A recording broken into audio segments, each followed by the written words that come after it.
I know it's unbelievable because the patent medicine industry wants you to believe that homeopathic medicine is inert, and there will be people who just don't and won't believe this. But the first Nobel Prize for medicine was awarded for homeopathy. In 1901, Emil Adolf von Behring was awarded the first Nobel Prize for physiology or medicine for his development of the diphtheria antitoxin. During the 1890s, von Behring had been doing biochemical tests on bacteria and wanted to identify his work as being homeopathic, but he was warned against it. They said, don't do it, because if you do, you know, as they put it, it'll give aid and comfort to homeopaths, who were and always have been the enemies of patent medicine. The poison pills and toxic injections that they're pushing on you now. So if you don't believe it, just look it up. You'll find that in 1892, Behring was experimenting with high dilutes, the succussed cereal dilutions used as medicine in homeopathy, and he found that these hydraulic substances, paradoxically, actually enhanced immunogenic activity.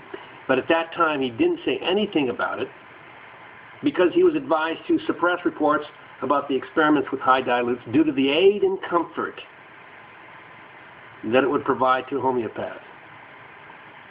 It was only after he won the Nobel Prize for medicine that he began to talk about how only the road of homeopathy led to his goal.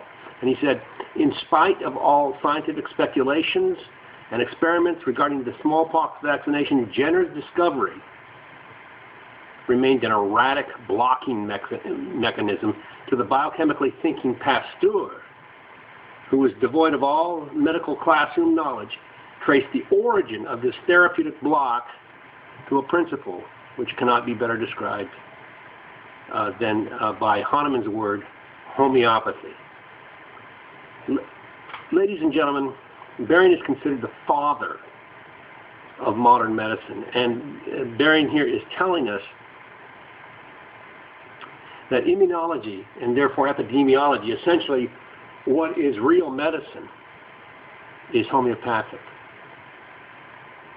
Behring said, what else causes the epidemiological immunity in sheep vaccinated against anthrax and the influence previously exerted by a virus similar in characteristic to that of the fatal anthrax virus?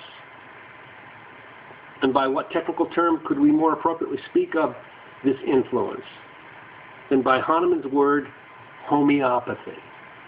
Now Behring said, I am touching here upon a subject anathematized till very recently by medical penalty.